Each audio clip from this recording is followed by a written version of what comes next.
Hello and good evening, everyone. Welcome to Living Your Purpose. I am Danielle, the VP, or Danielle K. Anderson. I am an entrepreneur, interfaith minister, spiritual counselor, life coach, and it is my purpose to help people to find and walk in their purpose. Tonight's show is a really great one. I'm expecting we have a special guest this evening. Yes.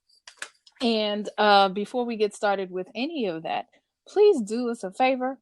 Share this broadcast, okay? Tell a bird, tell a friend, tell your auntie, tell your cousin. Share where all the sharing is done.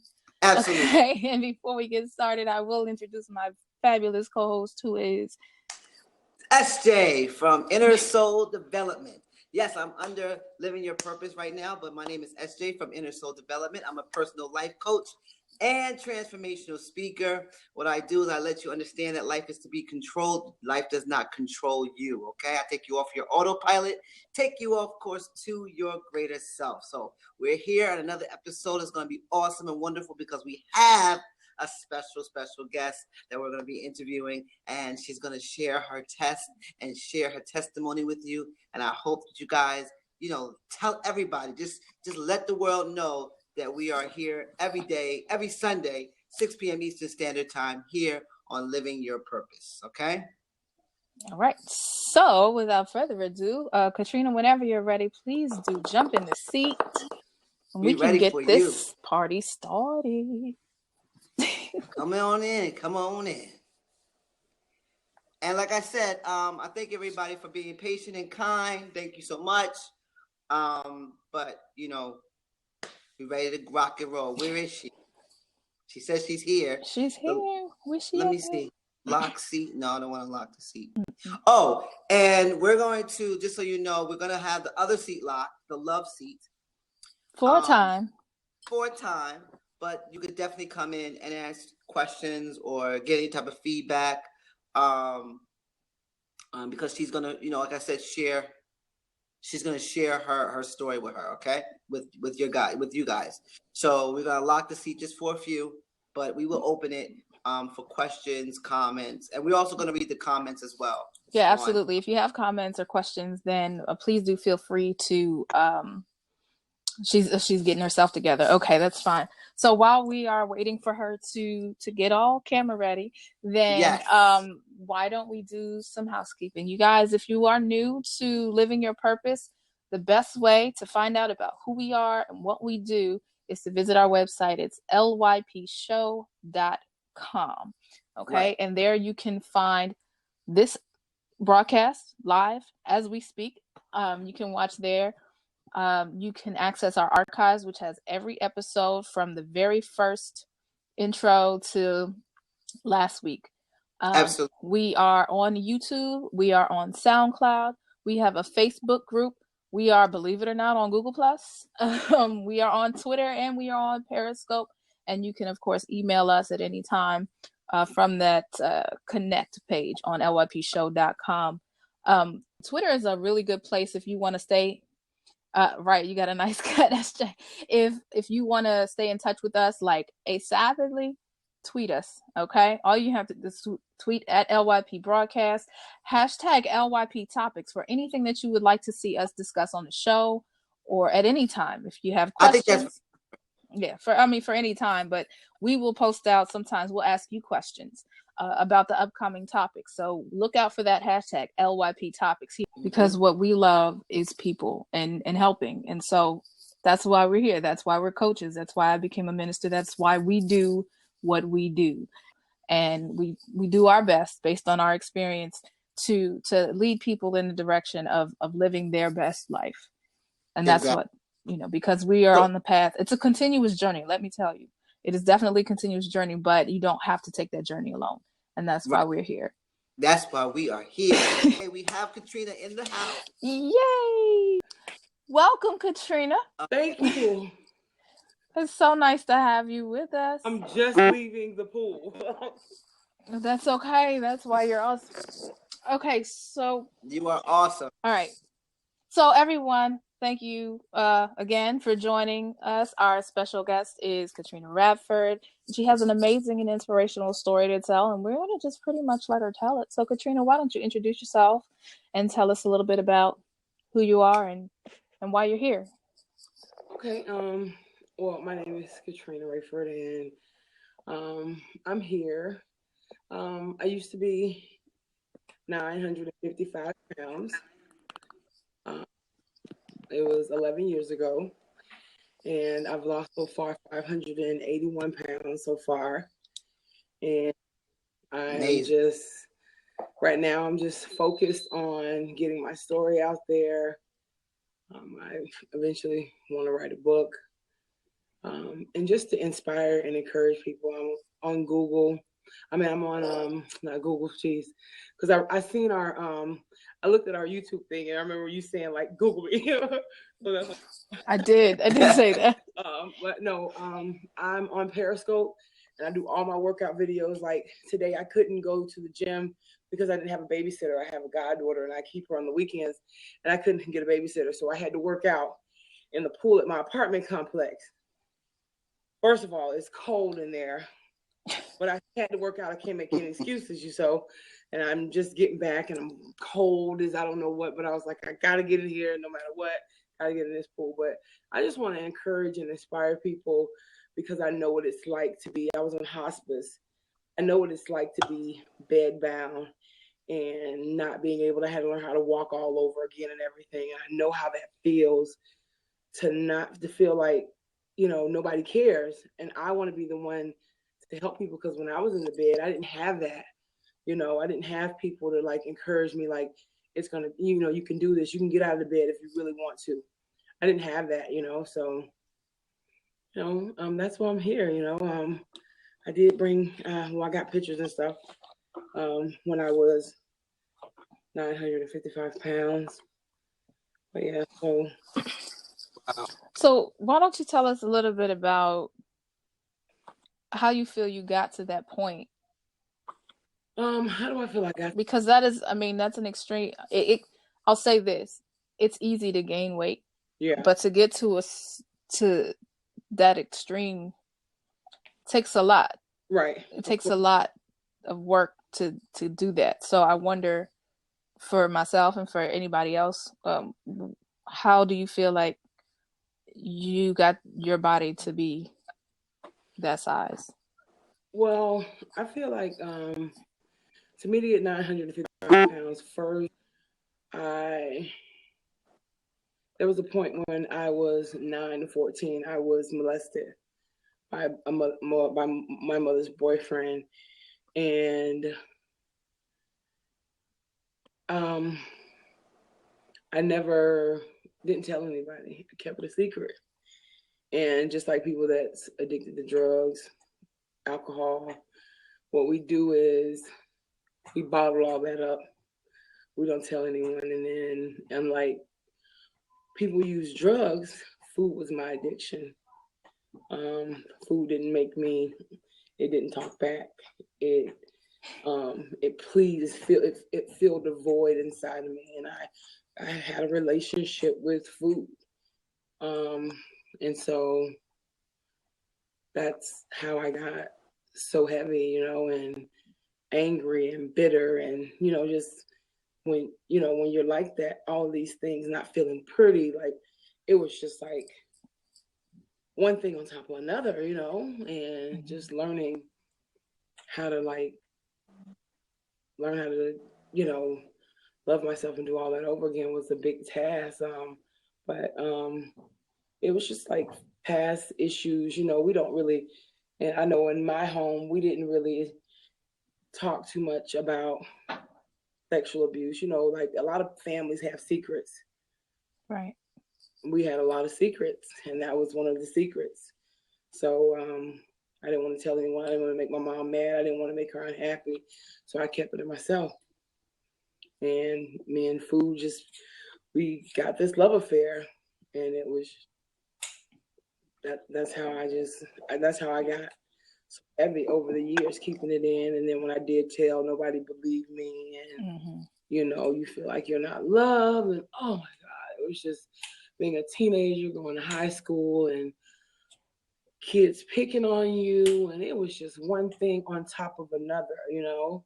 So food was just always there, you know. Right. So let me ask you, at what point when you were getting excessive weight, did anybody around you kind of like pull your card, like, you know, maybe tell you, listen, you're getting a little whatever? Did you have more enablers, or were they enabling your way of doing things, or did you have anybody like that was saying, listen, it's a little dangerous? I did have people to do that.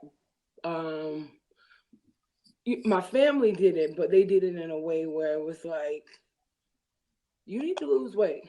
You're too big. Like, they didn't do it the right way. I felt like my mom tried the best that she could, you know, but it was still like the way that they would say, like, you know, you're so pretty, you just need to lose weight. What? Like, what? You know, that used to, and even to this day, when people say, you are so beautiful, oh my God, when you finish losing all that weight, you're going to be like absolutely amazing. Don't you hate that? Excuse me. Already amazing. Like, exactly. What the hell is wrong with you? You know, excuse me. But it's just like, I'm already amazing, but it took me so long. I'm 39 years old now. It took me so long to be able to say that to people, because that's all I heard when I was a little kid. Like, you are so pretty. You have a pretty face. You have such a pretty face. Forgot about everything else. And then guess what? I did the same thing. I would always make up my face and look really pretty from here to here. And, you know, so it was just like, it wasn't, yeah. So you basically saying that you didn't feel pretty at all? Yeah, I didn't feel pretty at all. No, not then. You know, now I'm able to get on here with no makeup on right now. I just got from the gym. I just got finished working out, and I'm like, you know, because I was thinking like, oh, I didn't do more makeup, but like, I'm here, you know what I'm saying? Because like, I don't need all of that to define who I am now. And I'm 371 pounds, you know, I don't need all that now to define my beauty. Now I will get cute, but I don't need all that, you know, but it took me some time to love myself. And it's hard when your kids picking on you, like, you got your family telling you, you got a really pretty face, but you just need to lose weight and all this other stuff. And it was just like, what? Like, you know, you start accepting things, being in bad relationships because you think it's okay, you can't get anyone. And it was just like, I had to learn how to do a whole, like, and I'm learning to this day to do a whole makeover on Catrina, you know. Crazy. So do you feel like maybe in a way sometimes eating and becoming the size that you were is a way to hide? It was, I know when I got older, when I say older, like when I was 16 and 17, it was like to keep the boys away, because they would always pick on me and stuff. And it was just like, I know nobody didn't like fat girls at the time when I was younger. You know, they don't like fat girls. So it was just like, you know, if I'm heavy or fat, they're not gonna like me. So they're gonna avoid me and stuff like that. Right. So that was one of the reasons, you know, like, but I didn't feel pretty. So, and again, food was my friend. Food was my everything, you know, like when everybody go to sleep, I'm going in the kitchen, you know, I'm bringing stuff back to the room, and, you know, nobody knew what I was going through at all. Nobody knew, but the crazy thing about it, no one ever asked either, you know. So I guess that's why now, like, my friends always say, you so darn nice. You're always asking people how they doing it. You know, I'm like that, because you never know. Somebody can walk into work and they can just be smiling and stuff, and you never know if they got their head down or whatever. You know, would never know what they're going through. That was me. No one ever knew. You know, I just went to school and came home and, you know, played with kids, and then I kind of isolated myself at one point. It was just really crazy. So let me ask you this. At some point, obviously, you found you weren't completely alone. You had relationships, romantic relationships. You were married. You had children, yes?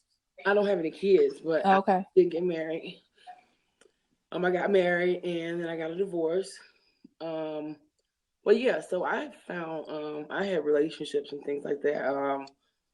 But they didn't work out. Mainly because I think also because I had allowed them to. I didn't know my worth. Mm-hmm. And when you don't know your worth, you'll put up with anything. Yeah. When you don't know your worth and like you accept just about anything, I can't do that anymore. So I'm not even looking for no man right now. Look, I'm working on me. And if God is when He ready, He ready, you know. But right now, like, no. But then I didn't know my worth, and so I put up with a lot of stuff, messing with men that had girlfriends, and I was a side piece. And, mm-hmm. you know, I just didn't know. You know, like I didn't love Catrina. So when you don't love you put up with a lot of stuff. So you said that you had like a couple of pictures. I just want to just understand from the audience exactly at the pinnacle of what it was that was so dangerous, and if you could just show the audience exactly what that looked like, but not only what that looked like, but I want you to tell me in that picture what you felt like at that point. Like, I want to know what exactly were you feeling during that point, because we can all see the outside. And I know a lot of, my uncle was like 600 pounds, and he was one of the sweetest guys you ever, but I knew on the inside he was hurting, of course. So I wanted to kind of like show that if you could. This is one of my pictures.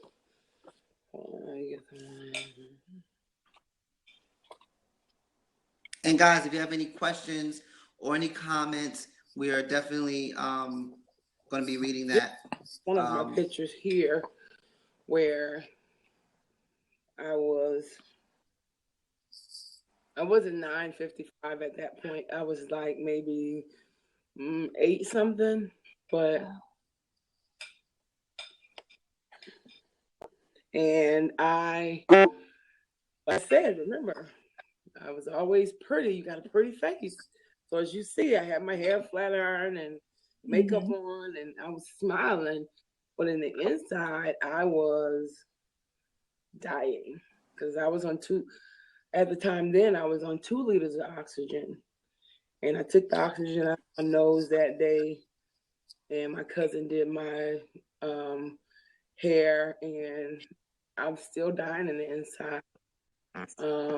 But like I said, nobody knew, so I kind of covered it up. And then at the time, when I was in the bed at this weight, I did a lot of, now it's called catfishing now. But this is me then, like saying, doing the makeup and forgetting about the body. I used to get away pretending to be someone else on the internet. When AOL had AOL Messenger and stuff like that, all that other stuff. Yeah. I was somebody else and pretend to always be someone else. And this one was when it was just like at the end. I was 955 at that time. There was a tarp that I was on here. They had to cut me out my mom's house to get me out the house. And at that point, someone said, "Smile, take a picture." And I put on a smile. And it was just like, I was smiling, and I always smiled. But I was always hurting in the inside as well, too. And just never being able to tell anyone that. And now, realizing like, I would always put everybody else before me. You know, everybody would come over and friends would come over.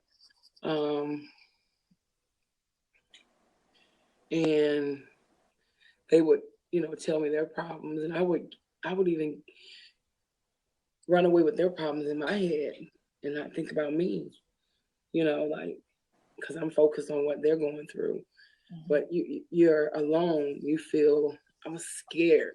When they cut me out of the house, I was scared. Like, I didn't want to die. But at that point, I had got so big that, you know, like, they had to cut me out of the house. And sometimes still to this day, I find myself getting choked up. Like, that was me. Like, I was like knocking on death's door, like, because I let so much shit, like, slip through my hands and not tell people how I felt, and, you know, didn't know how to love myself or whatever, you know, and I was killing myself. So is that the point, Catrina, that made you, was that like your turning point to say, all right, enough is enough? This was it's time to take care of yourself. When I was this weight, mm-hmm. This is the point where I reached out to the media to get help, because I knew that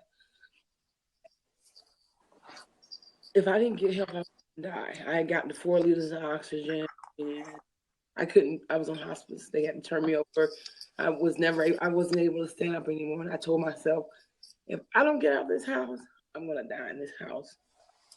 And so I reached out to a news station here and told them my story. The lady had me send her a picture because she didn't believe me. And I had a Logitech little camera at the time, and I took the picture and sent it to her. And the news people was at my house the next day. And I told myself that I was never going to go back to that room, and I refused to die anymore. Now you tell yourself that. Then when I got to the weight loss facility, it was something else, because it's like somebody taking drugs away from somebody.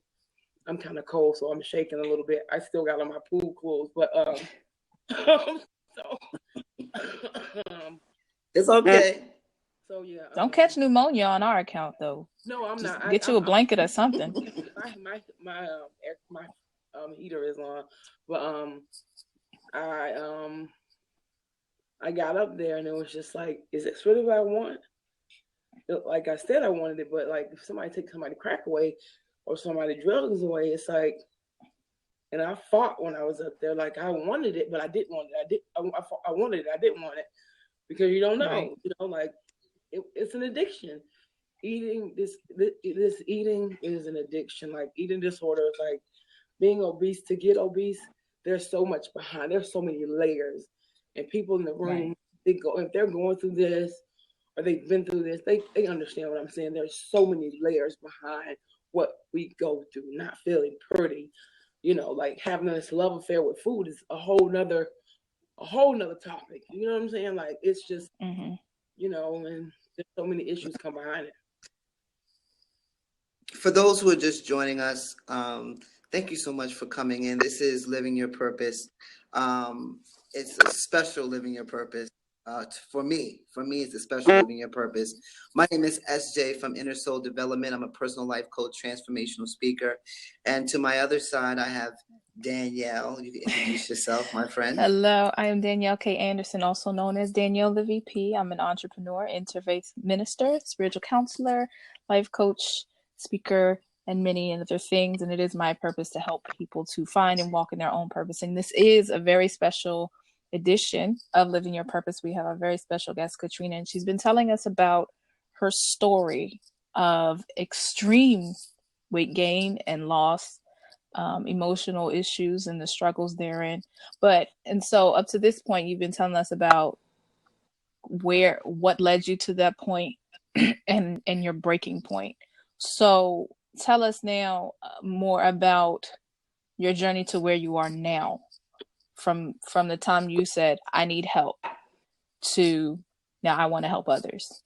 It was after my divorce that I realized, like, after my divorce, I had gained like 100 pounds back. I think it was like 70 to 100 pounds back. And I was working all the time, and someone with the eating disorder, like people with a disorder, like what I would do is work so much overtime because like to get okay, like if you stop smoking cigarettes, and you pick up another habit.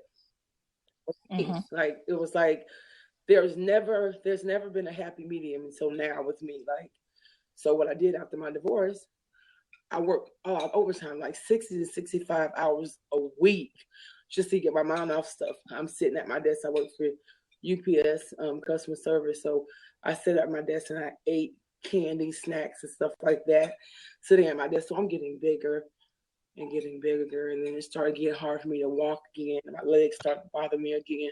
And I told myself I had to snap out of it. And I would go home and like start writing in my journal again and stuff like that, and going through some old stuff. And it was just like I was reading where I would like write stuff down, like I'm going to be a motivational speaker. I'm going to help encourage people. Like in 2002, I found that in my old journals and stuff, and I started like, you know what? I started talking to God then. But at this point, I couldn't do this. I couldn't do this by myself. So I was just like, God, I need you to help me get back in the gym. I need you to help me get back focused, because if you don't help me get back focused, I don't know what to do. And then one day I got up and I just put on my bathing suit. It was real tight. And I was like, forget it. I'm just going to go to the gym. And I went to the gym, and I was in a lot of pain that next day. And I started praying again and asking God for help and reaching out to people and posting stuff on social media and encouraging people. And it was just like people would hit me back up in my inbox on Facebook, like, I'm so proud of you for going to the gym. Like, oh my God, like, we're so happy for you. And some of my friends would come to me and be like, Catrina, I didn't know how to tell you that you were gaining weight, but I liked the feedback that they were giving me. And then even encouraging people, it was just like, I think I got something here. I would feel good. And then it got to the point where 2-3 months passed, and it was like, I was excited to go to, I visit to the gym now. My body feels it. My mind feels it. You know what I'm saying? So it's just like, I'm on Periscope doing my workout videos, and I'm, thinking about this on a bigger scale now. Like, I want to speak worldwide. I want to talk to people everywhere. And, like people in Brazil hit me up on Facebook and on Instagram. And so it's just like, I want to encourage people and motivate them. Like, and listen, but it motivates me too. You know what I mean? Like keeps me on my grind, like it keeps me moving, and it keeps me like I can't stop. I can't stop now. I've come too far, I can't stop, So Right. So you're saying, okay, from when you had the, when you were gaining the excessive weight, you said you really didn't have your family wasn't saying it in the right way.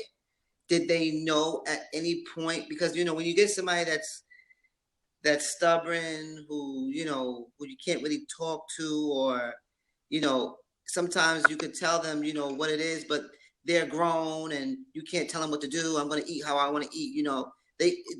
Were they trying to say it to you? But I guess at some point, food was such a best friend to you. Did you feel you were stubborn at sometimes of getting the advice from your family, or were they scared to come and approach you? Was it almost like walking on eggshells to come to you and tell you, this is what what's going on? Okay. When they would tell me, remember, I said I was so angry. So at some point, I was so angry, I didn't hear them. I didn't want to hear them. Mm-hmm. So going one year and after the other year, never. I was kind of disrespectful to my mom more because me and her was going through something where, just me feeling like at the time she didn't love me.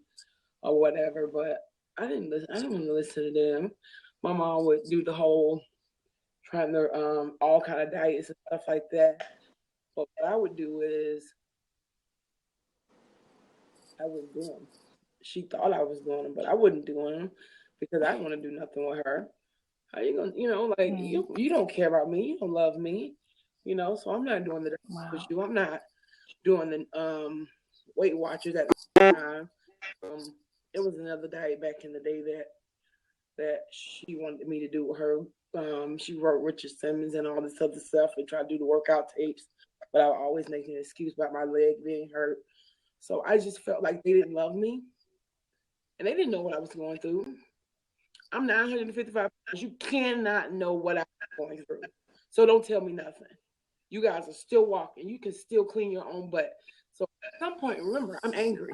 And so when you angry, you're like, I'm hurting myself, but you don't want anyone else to help you, especially not in your family, because all they told me over the years is how pretty I was, how pretty my face was. And nobody else give a care about my body. So why you care now? I was angry. You know what I'm saying? I didn't.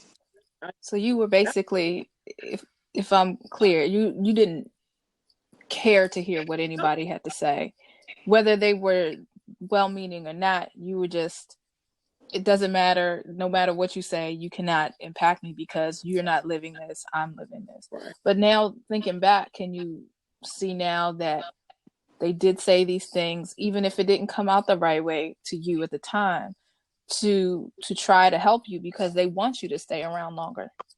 Yeah, I now that they did that,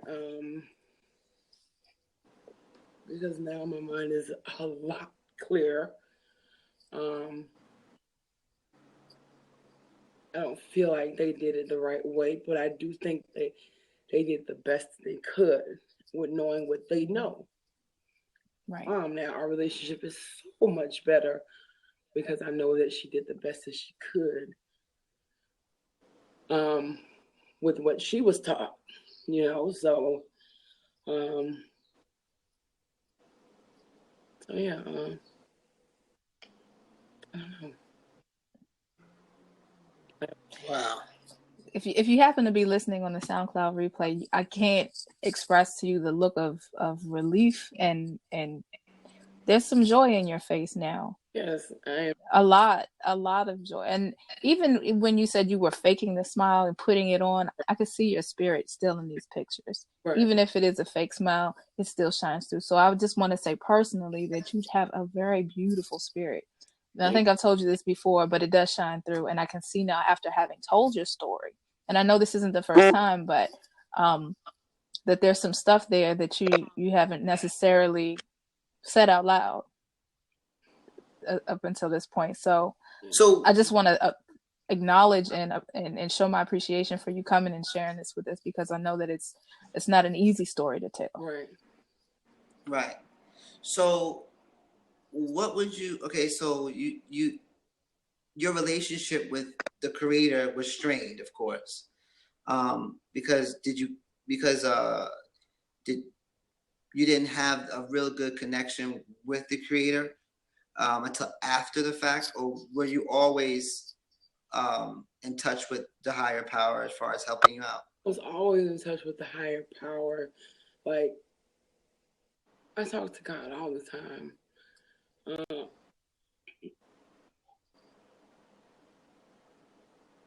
Take your time. Take your time.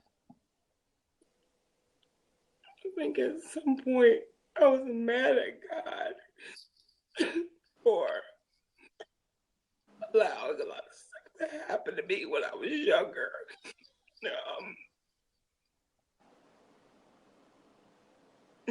So I was angry with him.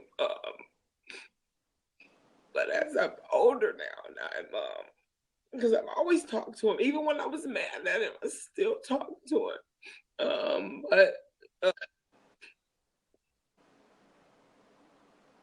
now I know that, that I went through those things. It made me the person I am today. But I think at that point, I kind of like lost hope. And I stopped. Not in him. I've always believed that there was a God, but I stopped believing that I would be able to get out of this bed and lose this weight at some point, because I sat in that bed for 5 years and I clouded my mind with being other people and pretending to be, this other person on the internet and all this other stuff, and I just didn't think that. I thought God had gave up on me. I was mad and I was angry and I was angry, and the more angry I was, the more I ate. And the more I isolated myself from people because I stopped. I stayed in the house all the time, and I would still always have friends. Like, listen, I've always been a funny person. Even when I'm going through something, you won't know I'm going through it because I'm going to smile and I'm going to be happy just because that's just me or whatever. But in the inside, you know how you can be in a room with thousands of people or like a party and you feel so alone. We all felt that way. You know what I mean? Like, you feel so alone. And that's how I felt. But it's just like, it's always been this girl on the inside, and I felt like I had to that little girl that was inside of me, I had to learn I had to take care of her because she was hurting. Yeah. And no one was going to take care of her. Where was God at? Where was my mom at? Like, this is what Catrina's saying, because at the time I didn't know, like, who's going to take care of that little girl inside that was molested? And who's going to take care of that little girl inside that don't understand, like, eating is okay and it feels good? Who's going to take care of her? And like, who's going to take care of me? And so. Damn, wow. Oh, my God. Take a breath. Listen, guys. I want to acknowledge a couple things. Listen, Catrina, do me a favor. Get warm. Can you put something, because you're shivering. I see you shivering. Yeah. Okay. It's okay. Hop off screen if you need to. Take a moment, put some water on your face, and you can come on back. Okay. We're gonna open up seats a little bit, and just come on back when you're ready. Okay. Okay. I do have to say, a lot of the things, without going into too much personal detail because it's not about me, but a lot of the things that she has said, I have gone through myself. From a young age, I've gone through the weight struggle. Now, obviously, I have not ever been close to 1,000 pounds. However, I have had eating disorders. I've had disorders where I didn't eat, where I couldn't eat, depression, sadness, trying to hide, trying to feel better, and then feeling bad after, satisfying myself with food and relationships. And I've been bullied, and all of these things, they're touching me. And I can see if you're live and you can read these comments, it touches other people too. People understand about being bullied. People understand about having weight issues. People understand about a lot of about being molested or having these deep issues, and feeling like nobody's there, nobody's around. And I just want to make sure that everybody knows, and this is part of my ministry, you are not alone in anything. It may feel like you're by yourself, but know that there's somebody somewhere that has been through what you have been through. So whatever the scale, whether it has to do with social issues, personal issues, mental issues, psychological issues, somebody has been there and somebody can help you through it. You are not by yourself. If you believe in a higher power, trust in it. Trust in it. And if nothing else, trust in yourself. For those who are just joining, we have an interview with Catrina Radford, who gained Raiford. Say it again? Raiford. Raiford. Sorry. Raiford, who has an amazing story. She had an incredible weight gain of 995 pounds. 955. And now she's down to 300 pounds now. But what she went through with family struggle and not having a good connection with her family, I think that, trauma in the family is it carries with you. You carry that. You carry that through your young life into your adult life. You carry that, and it's just like you can see it. And it was so funny is that when she said, not funny, but very interesting, when she said, "Well, who is going to protect that little girl?" Right. And the one who was hurt and still hurt. And yeah, who's still hurt and damaged by what happened when she was young. So she's actually gonna come back. She just came from the gym. She was doing a little swimming. And so she was a little shivering and shaking because she was cold. So we told her to get a little warm and then come back. But if you do have any questions for her, definitely, I'm sure that you've been around somebody who has any type of food addiction or was going through it, maybe are gaining weight, not that much weight, but is on a danger zone, because like I said, she was going to hospice. When you're in the hospice, that's when they pretty much give up. That's the end of the show usually, Yeah, when you're in the hospice, you can never, there's no thinking of coming back out of hospice. So for her to reverse that and make a stand of when she's going to do it, and then be a speaker and want to tell others, it's amazing. It's amazing of how she continues to lose. She lost 500 pounds. 500. She lost 500 pounds. She was 955. That's amazing. She lost 500 pounds. Incredible. Like, I can't even and it's like, wow.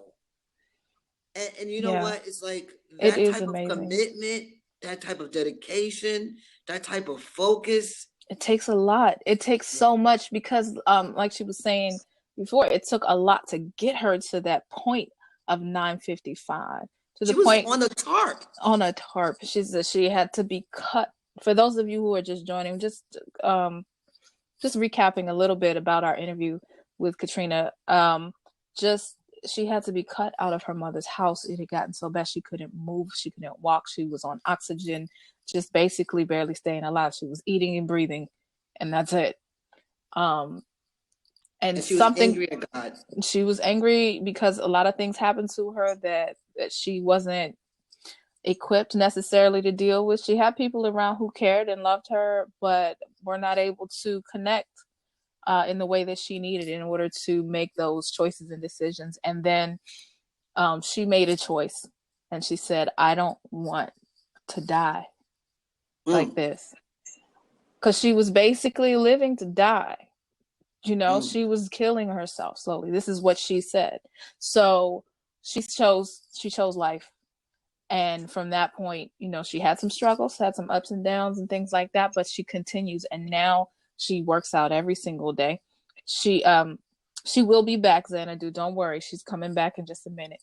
She had to take a quick break to kind of get herself together. But now what she does is she tries to motivate people every day. I see her on Periscope, and every time she's in that pool doing her workout, #no excuses. She is on it every single day. She's dedicated. And she says a lot of the times what we say, helping other people helps her. Helping just like helping others helps us, it helps her as well. And so she's on this journey now. She's still losing. Don't know what her goals are, but she's already phenomenally made progress. And we're just really excited to have her here. You're back. Come on in. Speaking of, come on in, girl. Come on in. Come on back. There's some people waiting for you. Yes. Yeah, but I think that, okay, when you live in your purpose, or you're living your purpose, we don't want to necessarily see the fine picture. We want to see the struggle. We know the struggle. That's the whole thing. We want to help through the challenges, because there is challenges walking through this journey. Wonderful. Welcome back, Catrina. We've had some more people to come in, like on the tail end of just before you left, and as we were just kind of filling time while you came back. And so can you do us a favor of introducing yourself again for the people who may just have been joining us? My name is Catrina Raiford, and I once was 955 pounds. I got to be that big because I kind of gave up on life, and I'm now fighting to live life and motivate and encourage and inspire people that that are within the same predicament that I'm in. So that's why I'm here. So tell everybody, you said you were 955 pounds and you've lost how much to date now? 581. 581. Can everybody just give the claps in the comments? Right. Can we just tap, give her the prizes? I've lost weight since here. Like, well, my most pictures on Instagram, I don't have any recent pictures that I've printed out, but this is how I look now. There we go. But I'm smaller now. Like, my stomach is smaller than this now, because like everything is going in. Like, I got bones coming in my neck now, girl. I don't know what to do. Oh, shucks. Look at you. And getting then all show them the other picture as well. Show them the other picture that you have. Your before. Before. Because I have a journal, the back of big I was, like, and I put them on there, and I keep a journal and stuff. But and you said you had one with the tarp. Show them. I'm going to show them that real quick. This is the one with the tarp. Wow. Tarp, when the fire department came out and took me out. I still have this dress. But yeah, so that's the tarp. You see the man there on the side there, and the ambulance in the back or whatever. And so during that moment in that picture, you were just ready. That was your pinnacle point to start your journey to weight loss. Yeah, that's when I reached out to the news people and I told them that I needed help, because if I didn't get help, I was going to die, and I didn't want to die. And you knew you couldn't do it yourself, so you just had to reach out.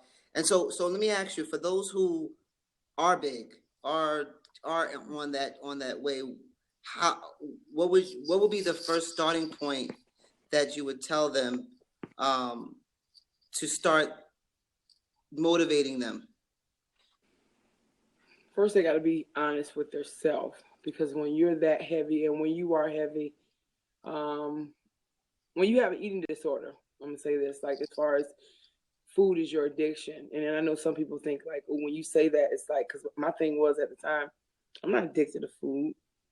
Like, no, it sounds too harsh. You know what I mean? Like, I'm not addicted to food or whatever, but you got to be honest with yourself. Like, listen, I'm real with myself now. Like, sometimes the point that I'm like,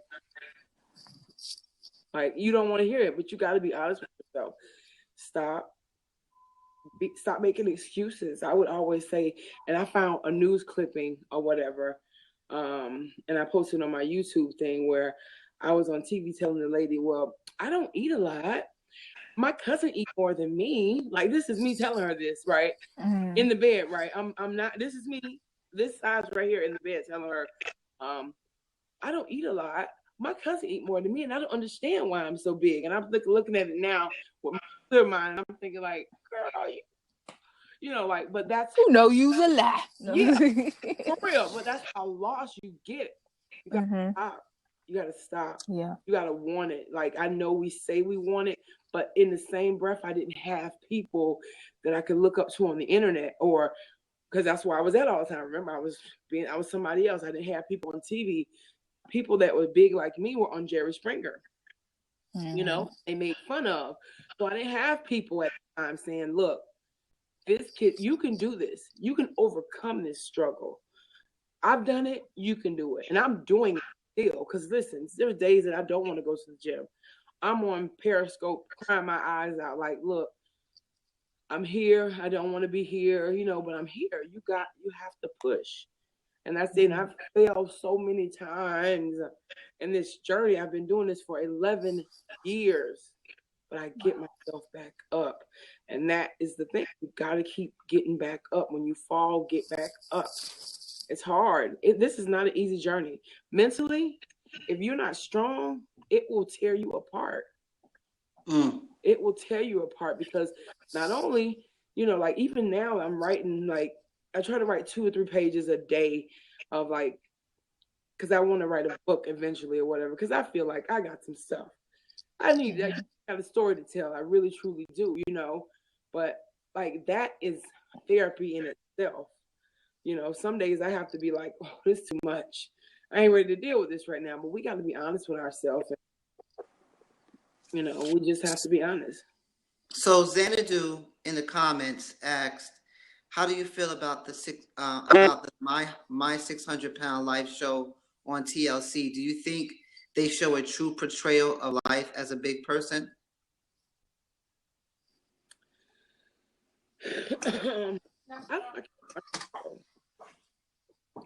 Okay. I tried to watch it on several different occasions, and I can't watch it. I just feel like, yeah,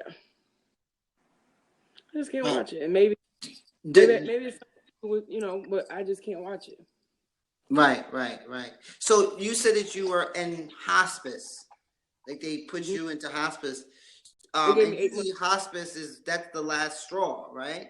So they gave me 8 months to live. How long? 8 months. 8 months, and you've been doing this for how long? I've been doing this since hospice. 11 years. 11 years. So that in itself is amazing. Amazing. 8 months. They gave me 8 months to live. I was on breathing machine. Look, I was smoking cigarettes on a breathing machine. I don't think I was trying to kill myself. I just couldn't. I just couldn't pull the trigger or get the knife and slit my throat. Listen. Wow. Right. Xanadu over here in the comments doing the thing that I'm thinking, girl, now you know better. Oxygen and up in flames does not go together. Listen, at that point, I didn't really care about anything. So let me ask you a question. At what point did you have a real conversation with the creator? Like, at what point did you say, I want to know, when did you have that good talk? Let me clarify that question real quick, because you said you talk to God all the time, and that may be so, but when we get our revelations, it's when we start listening.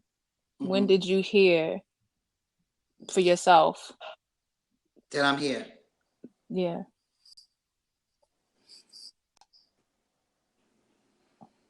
I've always heard him say that he was here, even when I was in the bed. Now, this is crazy. Even when I was in the bed at 955 pounds, I knew that God was there. I knew that he was there, but like I said, at that time, I was mad. And so even though and God is like everything, he's the all and the be all. So like, I just always grew up, you're not supposed to question God or anything like that. But at that point, I didn't care. I'm just being honest. I didn't, but I always knew he was there. I didn't understand where I started to understand all of this is it maybe was like 4 years ago. After like maybe 3 or 4 years ago, after my marriage ended and everything. This like, I'm not in the bed anymore. I'm not really dealing with my issues either. I'm still suppressing it. So did you seek do you have like a coach or a counselor for those problems that is still attached to you? I don't. I write a lot. Okay. So you're doing this pretty much on your own? I do. No, I'm doing this with God, baby, because I can't. I mean, as far as the physical world, this is just you and God. Yeah, Yeah, because listen, I write a lot. I do still video journals that I don't put on YouTube or whatever, just because um I write a lot. Like talking to God a lot, like knowing that now that I'm supposed to be this motivational speaker to encourage and to help people, because I know that that's what I'm supposed to do. When I'm in the gym and I'm working out, I can see myself. I don't know what I look like, but I can see myself. Like, you never know, you're in a zone. You can see yourself doing what you're supposed to be doing. And I'm in front of a crowd of people. I don't know how many people it is, but I am speaking to them or whatever. I don't know if it's in church and anything like that, but I am speaking to them about this journey that I'm on. And I get so like, I took off in September out of my job. I haven't been back to my job yet. I put my 2 weeks notice in tomorrow. Like, listen, I'm so serious. I've been to UPS for 9 years, and 8.5 years. I'm sorry, almost 9 years, and I'm not happy there anymore. That's not what I was supposed to be at, and I didn't know how I was gonna make ends meet, or pay my bills or whatever. But I trusted in God now that He was gonna make a way, and He made a way. I haven't been to work since September. That's interesting, because the last time we spoke on Blab, you said that you were taking some time off. You said, let's see, that was December. You said you took 3 months off. And so now you're saying, you know what, you because you wanted to figure out what you wanted to do, and now you got it, and you're on that path. Yeah. So congratulations to you, because you got more guts than me, girl. I still work my 9 to 5. I'm not even gonna lie. If you're ready to jump out there, right, and you know it, then that's it. I think that she's hopefully jumping. I'll be following you soon. Just saying. Yes, very soon. But you found your divine assignment. I think you found your life purpose. I think you found what it is that you're supposed to be doing through your tests that you went through. And so now you can actually help others to do that. It's when you think about people and their struggle with weight gain, they're almost in the same category as you, being upset, being mad, having problems, having issues, and suppressing those feelings and stuff like that. So you can actually relate, because to be honest with you, if I saw you at 955 pounds, I would not know what to say. Do you see what I'm saying? So everybody, I have an issue with that when people say for instance, you lost a loved one or something like that, and they say, I know how you feel. You really don't know what that person feels, so you can, have your condolences and everything like that, but to say, I know how you feel, kind of is like, not really. It doesn't fit. It doesn't you don't. fit. So you don't know unless you've been there. Right. And even if you have been there, for instance, when someone, when I lost my parents, it'd be like, and they may have lost a parent as well, but they're an older person and they lost their parents when they were an older person. You didn't lose your parents when you were 20 and you were living at home and had a baby. You know what I'm saying? You don't, I understand you lost your mother, you lost your father, that's fine, but you don't live this situation. Right. You don't have to now be in charge of a company and a family and a parent, So you don't know unless you're right there. But now know, and you can help those, because you know the anger. You know the addiction, the food addiction, because you said you didn't even know. And what's so funny is that it wasn't a success right away. You said you fell many times. Yeah, you went back up. You fell. So the struggle of weight gain and all the other programs that people have been on, like Weight Watchers and stuff like that. So you have a relation to the situation, and I think that's important. I think that's important, and I applaud you for having told.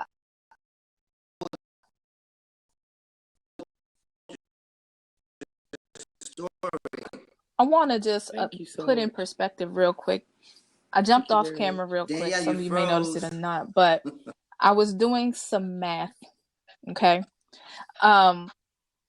You consistently, if you were to be on the weight loss track consistently, you said you gained 75 to 100 pounds during this journey, right?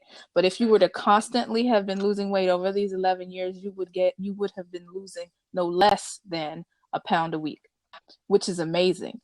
That's consistently. But you said you gained almost 100 pounds during this and still are losing. So that's pretty incredible. So this is over an 11-year period.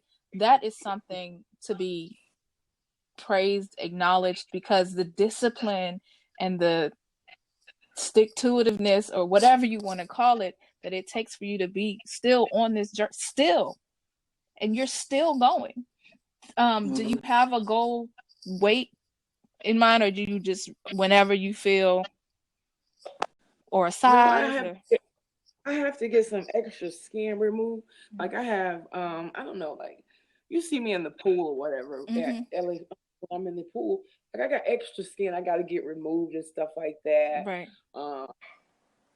But my goal personally, I'm 5'2", so oh wow, I want to get 180 pounds. So you still have a little way to go. I got a ways to go, and it's okay. You know what I'm saying? But I'm gonna encourage all the way to the top.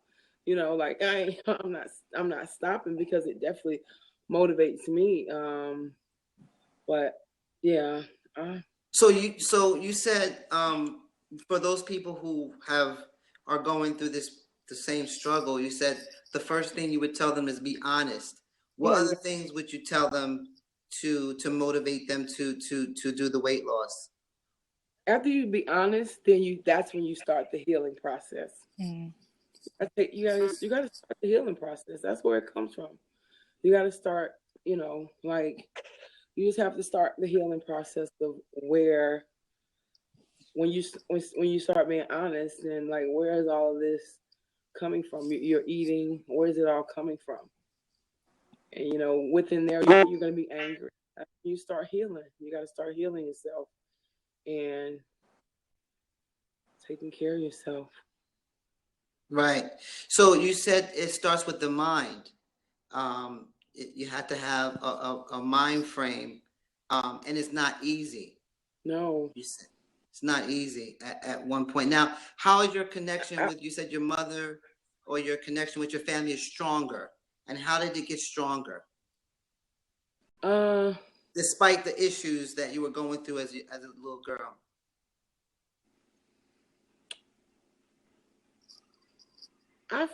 You have to forgive. Like my thing is, when I was in Ohio, the man that molested me when I was 9 to 14, if I was to see him, I would speak to him. If he needed a ride, I would give him a ride. Because now I know that he has to answer to God.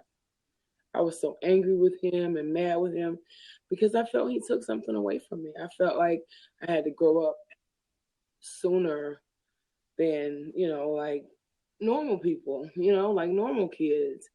But I know now, like, that I had to forgive them. I had to forgive him. I had to forgive my mom. I had to even forgive my auntie that still to this day calls me Fats. Like it's like a cute little name. But forgive her. People that hurt me. I had to forgive the kids in school. This stuff that people don't talk about, or sweep up under the rug, like the high school kids. That I had to forgive all of them. I had to forgive all of them, and then I had to start loving me. And believe it or not, that was one of the hardest things for me. Because I didn't go to counseling. I went to counseling when I was younger. Like my mom got me in every program she thought I needed to be in to get me help. Because, right. Like, I don't need these people to tell me that what's wrong with me. I know what's wrong with me. I'm angry. I'm mad. I'm a teenager. You don't got to put me in all these counseling. and all this. I know where I'm at. Just ask me. I wanted her to talk to me. Mm-hmm. Now we talk now. We talk about everything now, That's So wonderful. me and her do, I'm more close with her than I am anybody in my family. That's what I was going to ask. So at what point did you forgive yourself? Did I forgive me? When I was in Ohio, we used to have, so did I go to counseling? Yeah, because when I went to the weight loss program, there was like group meetings that you had to attend to. When I first got in there, I really wasn't listening and, being active and stuff. Then I started to listen. And then I, would understand, like, going through the thing I went through, I had to realize, I realized when I was in Ohio that it wasn't my fault. Like, I always thought it was my fault because when the sexual abuse was occurring from 9 to 14, like, my mom used to take us to our nanny's house, and I would go back over to the house with him. When she would drop us off at our nanny house, I would walk back to the house and go back to him. So I also was telling myself, me, because I'm the one that went back over to the house after my mom took us to the babysitter house to go see him. But he was a grown man, and I was still a child. And it wasn't your fault, Catrina. He was grown. It was he knew what he was doing. So I had to forgive myself when I was in Ohio for that. But yeah. What we're gonna do is we're gonna open the love seat up. If you have any questions or any type of feedback for Catrina, please feel free to do so on the love seat. I'm gonna unlock the seat. I had locked the seat prior because I wanted to help her have her moment, and so I'm gonna unlock the seat. So if you guys want to come in, definitely come in. We're ask any questions that you want to ask of Catrina, and she'll I don't know she's transparent. Also, words of encouragement are definitely welcome. Because I've seen it here in the chat. You have a lot of people here who are at least, at the very least, feeling you as a person in your story. But there are other people who have related to you in certain ways. Carla, the Giggle Fest, says she lost 50 pounds in the past year and it wasn't easy. Joey said it took him 3 years to lose 45 45 pounds. And this is what I'm saying. You could lost at least 45 pounds in a year consistently for the past 11 years. And that's a great triumph. So you have people here who are with you. Hey, Carla. And that's what I wanted to say to you. This is going to be difficult for me to say. I've been going back and forth with a few people on this. I have all my life been bullied about my weight and different things. And I always felt that I was alone on it, which has made me even difficult with the Giggle Fest. But you have just inspired me just to know that I'm not alone, that other people have gone through this. And it's challenging, and I know it. And your inspiration is just, I can't even express it in words. I just want to thank you for coming and telling this story. I needed to hear it tonight. Thank you, Carla. Wow. Thank you. That's beautiful. We're going to hold off on the surprise because of this story. That's what the after blab is for. No. Don't worry about it. Excuse me. Even Are you going to tell me how to run my show? Okay. I don't think we can do it, to be honest. No. Okay. I don't know. Maybe it'll change, but after blab is more relaxed, more free for all thing. But this is Catrina's time, so we'll work with this now, and afterwards we'll just see how it flows. Okay. Thank you, Catrina. Thank you so much for Carla, letting thank you so much. I'm gonna say have even hi. I'm extremely touched by this tonight. Thank you. Thank you, Carla. It's always a pleasure. Thank you, Daniel. Thank you so much, Carla.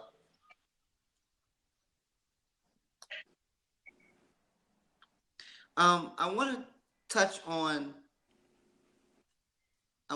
on how you overcame the bullying and how that affected you. Because I know a lot of people go through bullying. I know my family member that's going through bullying right now. But when I how was in did you school, deal with like, that in I didn't know school? at the time it was bullying. I just thought the kids were just picking on me at the time. But now I know that it's bullying. But That's what that means. it, Yeah. yeah, but I didn't know that. You know, they would just Mhm. always come back when I walked down the hall. They'd be like, boom, boom, boom. You know, like, I didn't know. You know, like at the time. But You thought they were just playing around.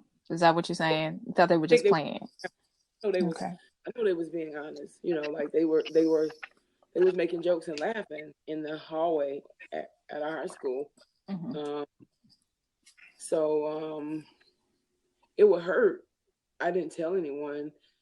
But it was these two girls in high school, Sylvia and Sharonda, and they helped me get through it. Like, you know, like they made me laugh when at the inside I was dying, but I would still go home even though they made me laugh and stuff.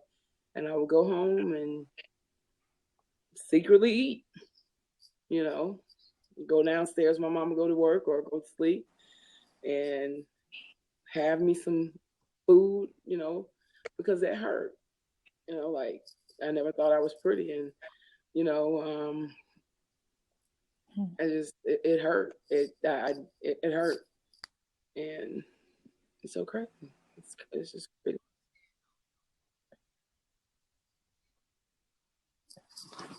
They don't understand how bullying affects. I mean, Yeah, it really affects individuals even and in adulthood. I mean, even it could be when you were in freshman in high school, and you carry that all the way up into your adulthood, and you don't understand the impact words can make. Words and actions are so powerful. So it it really right. is incredible how even now you got to forgive them. Like at this age, you forgive them. And I want to thank you for sharing that. I know Joey was saying that he also was Right. bullied, and it does hurt Yeah, even it at definitely does. adulthood. It Well, hurts, it definitely did hurt. you Like know. And now, I know that. I mean, it's just like now I know. Now it's just like when I go back and then I get friend requests on Facebook from the girls that used to talk about me and the boys that used to laugh at me, and then you see them now. And Honey. you see me now, and I look like you know, like women. Mm-hmm. So That's it's the girl. crazy. Like, and I was on TV one day, and they did like people could call in, and then people were like, "Oh, Catrina, you don't remember me from Chamberlain High School?" No, I don't remember you. Like in that, it was just like funny because now, you see some of the girls with their lips all dark and they got all these kids, and I look kind of refreshed. I think I look pretty good now. I don't got no makeup on, nothing like that. And I just got from the working out, so it's just like now it's like you never know. Now I try to be nice. I try to be good to everybody because you never know. You never know. It's not good to be nice, nasty to people. You never know when you're gonna need somebody or whatever. So Yeah. And that's simple, just being nice, that blessings come back to you in ways that you never could. And um,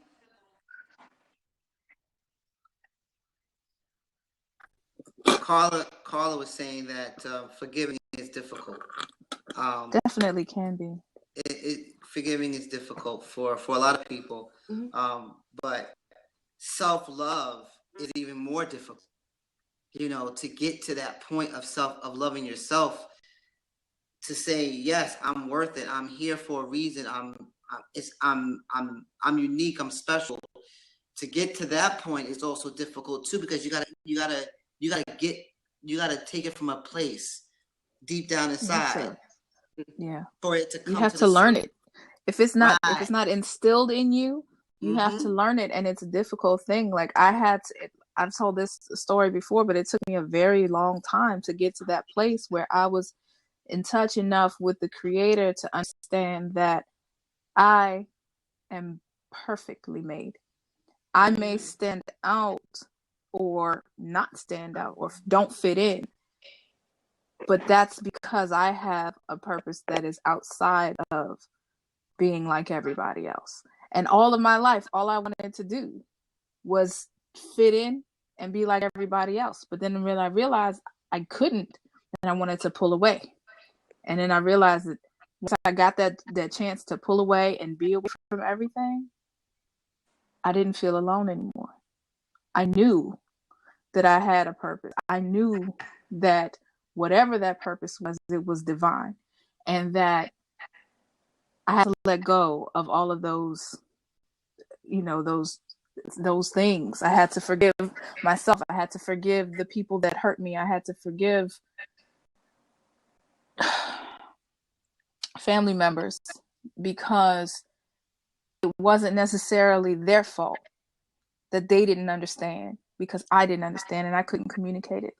So I feel you. And it is important though to forgive, because not necessarily for those people, but for yourself. See, a person, you could tell a person, I forgive you, and they'd be like, for what? I ain't even do nothing. And to them, they did nothing. It's not, or they don't necessarily want or need your forgiveness, but you do. Yeah. You need to be able to forgive that person so that you can release whatever that is and make space in yourself to love yourself, instead of feeling like they did this to me. You let that go, because you are the only person that has to live with you 24 hours in a day. Right. And so did you I'm getting very emotional. I'm gonna pause. Did you feel that way, as Catrina, as far as the self-love? Was it difficult was it difficult to get there? Learning how to love myself, it was definitely difficult. Like I said, I was being in relationships with people and not feeling like I was worthy enough to I didn't feel like I was worthy enough for different things, and just always what's it called, like second guessing myself, like self-doubt. You're doubting yourself and things like that, because I didn't think that I was good enough.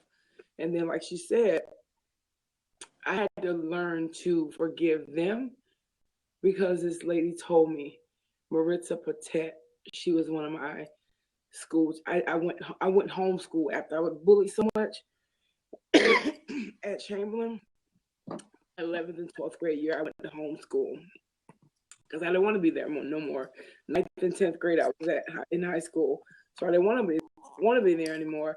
And she told me that you have to forgive your mother for whatever happened, so that the healing can start with you. But at the time, I didn't know what she was talking about. I was too young to get it. And then as I got older, I realized I do have to forgive people, and it has nothing to do with them, because they have to talk. They have to, whatever they got going on, they got to sort it out with God. I got to forgive them I have to forgive them for me, so the healing process can start.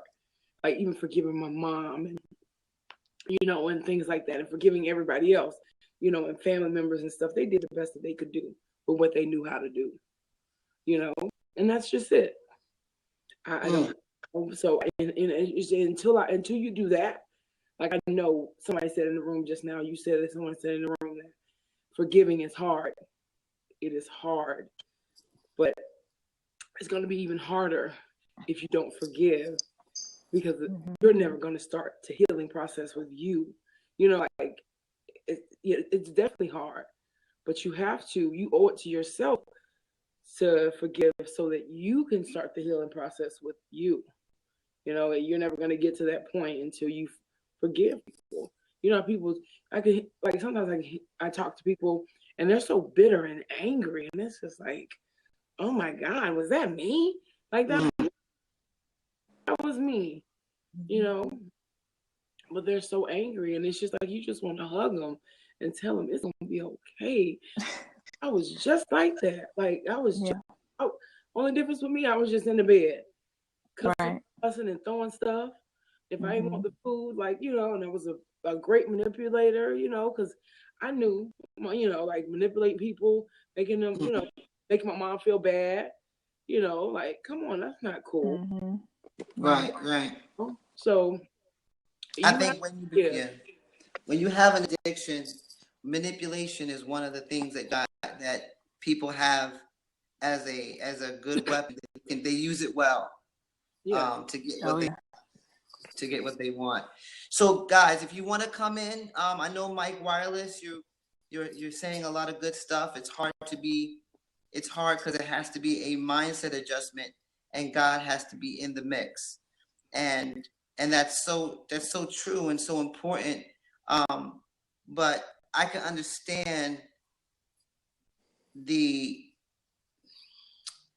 her saying she was angry at God. I can understand that. I don't know what it. I'm not there in your body, of course, but I kind of understand why you would say that because of things that were going to you. When people are suffering, and you're questioning why did you let this go on, and so I can understand why you would feel that way. Definitely. Yeah. I definitely have had my moments where me and where me and God had some words. Several occasions, and one of them was during my depression when it had to do with weight loss, and when I suffered from anorexia and bulimia at the same time, which is a challenge. It's a real thing, but it's interesting, and it caused insomnia, and it caused mood swings, and it caused all kinds of it triggered OCD. So and I gotta tell you, you do a fantastic job losing 500 pounds already. Being what's so funny is that 5 years can feel like 5 days because it's so quick. You don't even realize you've been in the bed for 5 years, right? Really, yeah. So it's like, for you to lose that much weight and be so determined to win. You got this determination to win. It's almost like it's infectious. It's infectious. Yeah. So we love you. We support you in whatever direction that you choose to go into, because it takes an individual like you with that human spirit that just resonates through all time and space, on Periscope or everywhere you're at. You draw people in. So I do appreciate you coming on here and sharing your story, because it needs to be told. There's so many people struggling with weight gain and getting bigger and bigger and not knowing. They don't even know they're enough. Right. They don't even know because they've already surpassed it. And so I want you to speak right now. I want you to speak to them. This is your moment to speak to them, because they could be listening to you. What would you say to them? That whatever you're going through, it's gonna be okay. I'm getting chills. Like it's gonna be okay. I know you may not think that whatever you're going through is gonna be okay. It is. What do you mean? Like it's. I feel like we go through things that make us strong. Like and to help other people, and you're gonna get through. The thing is, you have to really want to, and you gotta put it to work. You have to, mentally, physically, you gotta put it to work. Stop trying to make excuses for yourself and blame other people. We do that so very well. Not my fault. It's not this. Oh, they did that. Or they did that. I was the biggest procrastinator and manipulator. Everything starts really with you. If you want to be successful, you'll be successful if you really want it. You want a new job, stop complaining and go get it. You want to lose weight. So last question on my end is, now what would you say to the little girl Catrina now?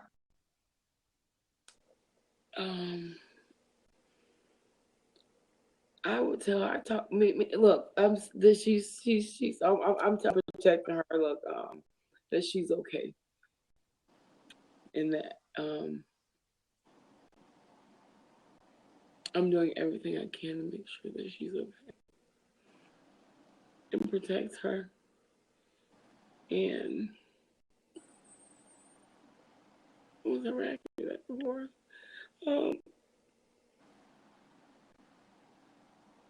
I'm doing everything I can to protect her and make sure that she's okay.